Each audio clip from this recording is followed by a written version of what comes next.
Hey everybody, welcome back. So today I want to talk to you about the 10 rules of emergency food storage.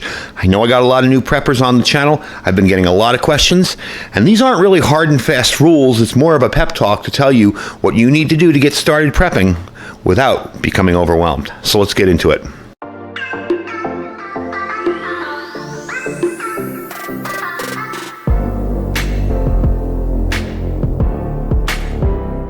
All right, folks, welcome back. So if you're looking for a visually exciting video today, today's video isn't going to be it.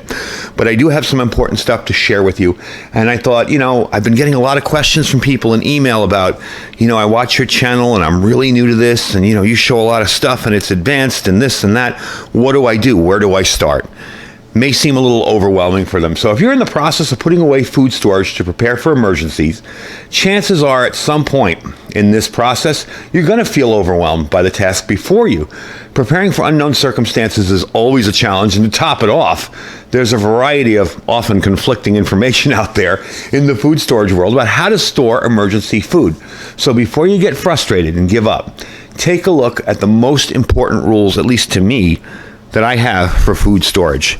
So number one is going to be do something, all right? We have a huge task before us, and sometimes it can feel overwhelming. And we stop before we even get started. When it comes to gathering food storage, it can seem an impossible goal to get enough food stored away for your family to even feed them for a few days, let alone a few months or longer. Too many people let the size of the goal scare them into putting off their emergency preparedness for another time. But let's face it, now is the only time you have to prepare. Right now, you know what's going to happen right this second, okay?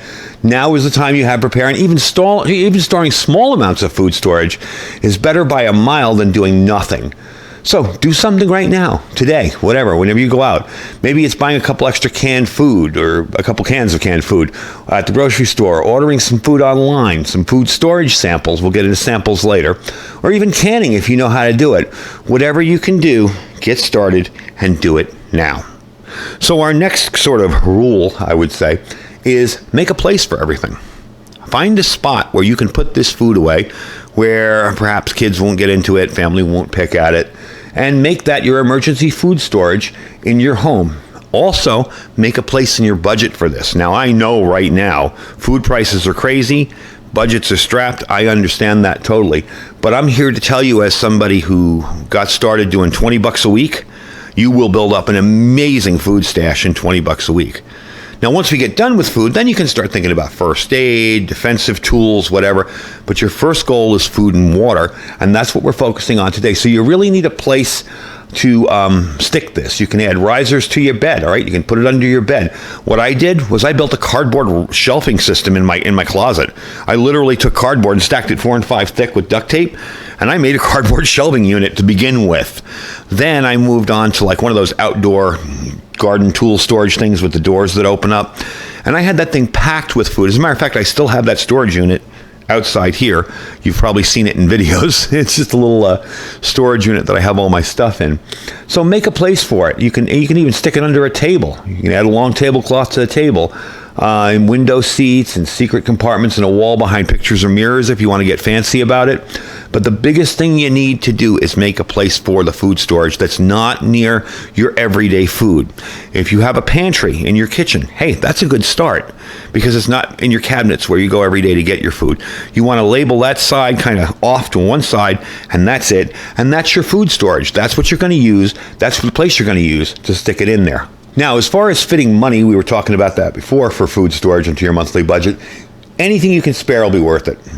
Even if you've got $10 or $20 a month, you can still buy a few extra cans of something. And remember, there's those Dollar General discount stores, grocery surplus places. Check those places out. Don't write them off thinking it's old or garbage food. It's good stuff, and it's the way I started prepping. Even better, if you want, you can save up your monthly food storage allotment and buy bulk food storage items that will last for longer periods of time. So let's move on to rule number 3. Now, rule number 3 seems pretty common sense, but I do have to tell people this. Store what you eat, okay? It seems like a no-brainer, but the importance of necessitates listing it. Too often, a lot of people will stock up on foods that their family has never eaten, all right?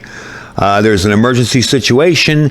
they have no idea how to make the food, or it tastes horrible, okay? Or even worse, your kids can't stand it, and then you have to hear from them on top of the emergency situation.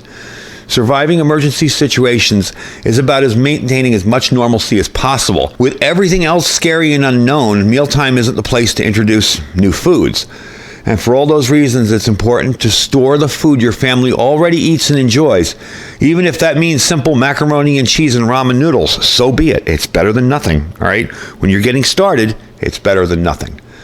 Number 4, sample everything, okay? I can't overstate the importance of buying emergency food that your family likes, like we said before. But if you have emergency food that tastes like cardboard, your family isn't going to eat it, no matter how hungry they are, or they're going to complain. Take advantage of sample options from food storage companies. I forget who it was that used to send out a sample pack. I don't know if it was Augustin Farms or one of them. They used to send out a pack of everything for like $9, little packs of everything. Nutrient Survival also has sample packs. You'll see their link down below. Sample everything. Buy samples, see if you'll like it or not. Okay, I believe it's Legacy. That's what it was. Legacy Premium offered a variety of sample packs.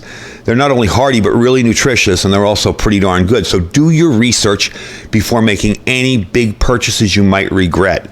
Definitely try your food out before you need it.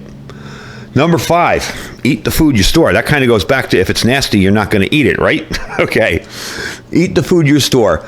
Once you've chosen food types that you're going to store long term, it's important to cook and use these foods often. Regularly practice making different meals with the food storage you have on hand. That's why you guys see me do a lot of stuff with Thrive and with freeze-dried wholesalers. This will do 2 things. Number 1, you'll know you like it. Number 2, it'll ensure your family is used to the things you've stored, and it will ensure that you know how to do with it. Don't forget, during the pandemic, there were a lot of people that bought all this food and were like, yeah, I'm going to stay at home and I'm going to bunker in and I'm going to cook my own food. And they're like, wait a minute, I don't know how to cook. So now's the time to learn about that and make sure that you're all set up and ready to go. Now, number 6. Vary your food storage. That's why I show you yummies on the side sometimes, desserts, treats, stuff like that. Another big mistake that first-time preppers make is they buy a large quantity of 2 or 3 items in bulk and call it good. Beans and rice, anyone? You want a variety of foods to eat during a typical week, okay?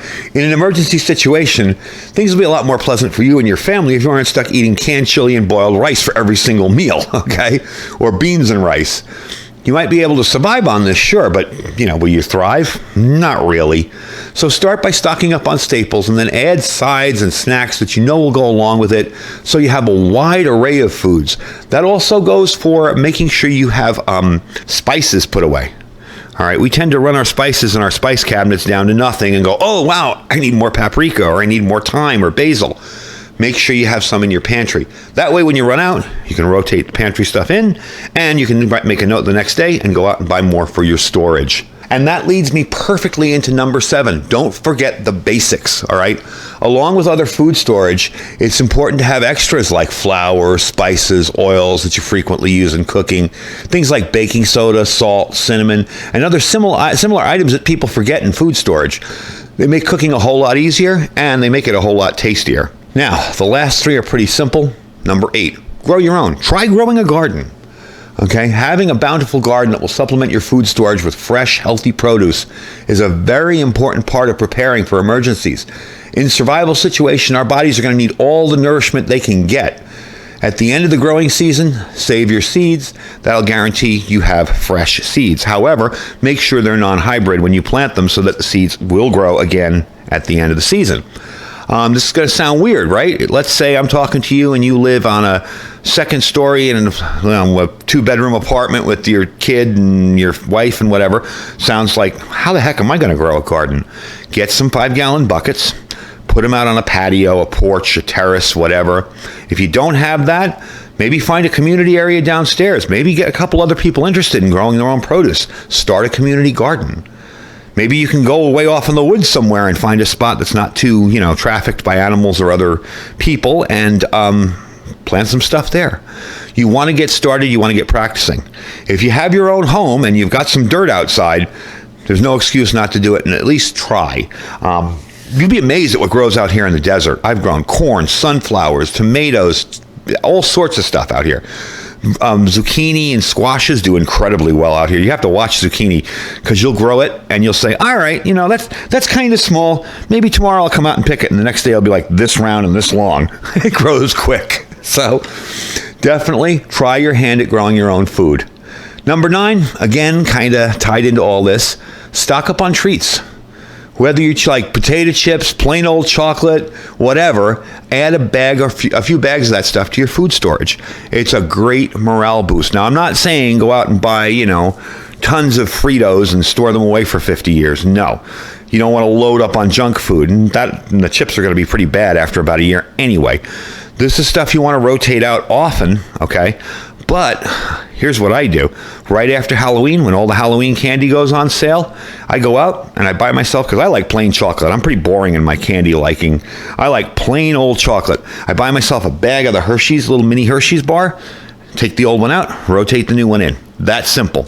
I've had older chocolate that's maybe 7-8 years old, and you get a little white on it, from aging, but it tastes perfectly fine, and it's perfectly fine to eat. So it's not something you need to rotate every single year, but every 2 years or so, I rotate out all of my stuff. Hershey's Kisses, they store forever. I know, I've stored them. That's the kind of stuff I like. So make sure that you have some treats at some point. So in an emergency situation, the high stress can make the treats even more desirable, okay? Make sure you have something for yourself and your family that you can munch on to make you feel a little bit more positive about whatever situation you're facing. Now, last one, number 10, label everything, okay? You will notice that these big cans here don't have labels on them because they're 25-year shelf life and they're already labeled from the factory when they were made, okay? Perhaps the most interesting can, I wanted to show you this really quick, is this. This is a military can. I bought it at a gun show about 5-6 years ago. Uncooked beef patties, dehydrated. This stuff is pretty darn awesome. I bought 2 of them. Again, buy one and try one. I bought 2 of them, tried it, and they were really good. And they were very easy to hydrate. So label everything. Make sure if you buy a new can of Chef Boyardee ravioli, you got a black magic marker and you write on the top there, I bought this, 123, so I know I bought it this month. Because it's really easy to purchase a ton of emergency food, throw it in the pantry, and find yourself a few months later or a few years later wondering how long you've had it and whether it's still good. Labeling everything in your food storage pantry eliminates that problem. Like I said, keep a pen and some tape nearby your food storage, and you'll get in that habit of labeling. Put a purchase date on it, put it in the back, move the old stuff to the front. That's called FIFO, or first in, first out. So the old stuff that was stored, that gets moved up front, and the new stuff goes to the back. That way you're always rotating your freshest item in the back and your oldest item up front, so you use that item first. So those are my 10 rules, I guess you could say, of emergency food storage. I hope it helps you new preppers out. I know there's a lot of folks out there right now that are just like, I don't know what the heck to do. Where am I going to get started? And it can seem overwhelming. And a lot of times when things are overwhelming, what do we tend to do? You know what? I don't want to think about it now. I had a busy day at work. I'll do it tomorrow. And then it never gets done. So if you go out today, let's say you're on your way home from work tonight and you stop at the local, Walmart, grocery store, whatever, and you pick up 4 cans of Chef Boyardee and you stick it in a cardboard box in your closet, guess what? You're ahead of probably 80 to 90% of the American public right now, because there are a lot of people that shop every day for their food. Anyway, I hope it helps you out. I do thank you guys for watching. Don't forget to share, subscribe, and like the video. Leave a comment. It really helps us out with the algorithm. YouTube seems to be kind of suppressing prepper channels lately, so make sure you leave a comment. We do appreciate, even a thumbs up. Heck, even a thumbs down is some interaction. At least it helps us with the algorithm. And don't forget all our links down below. We have our Amazon affiliate store. If there's nothing in the store you like, just click the link and shop as you normally would. Really helps us out. Our freeze-dried wholesalers link, again, I don't have any out here, but if you guys are interested in getting some really good, easy to use freeze-dried food, freeze-dried wholesalers is the way to go, and my link will save you 15%. Just clicking that link, when you check out, you'll see your 15% discount. We have our My Patriot Supply link down there. That's preparewithiridium.com. We have some amazing deals on some good Kickstarters for food storage, like a 3-month kit for $200 off. Definitely a good way to bump up your food storage. And our Thrive Life freeze-dried food store. That's an older can of Thrive down there. Definitely check them out as well. Anyway, folks, thank you for watching. Stay safe and stay prepared.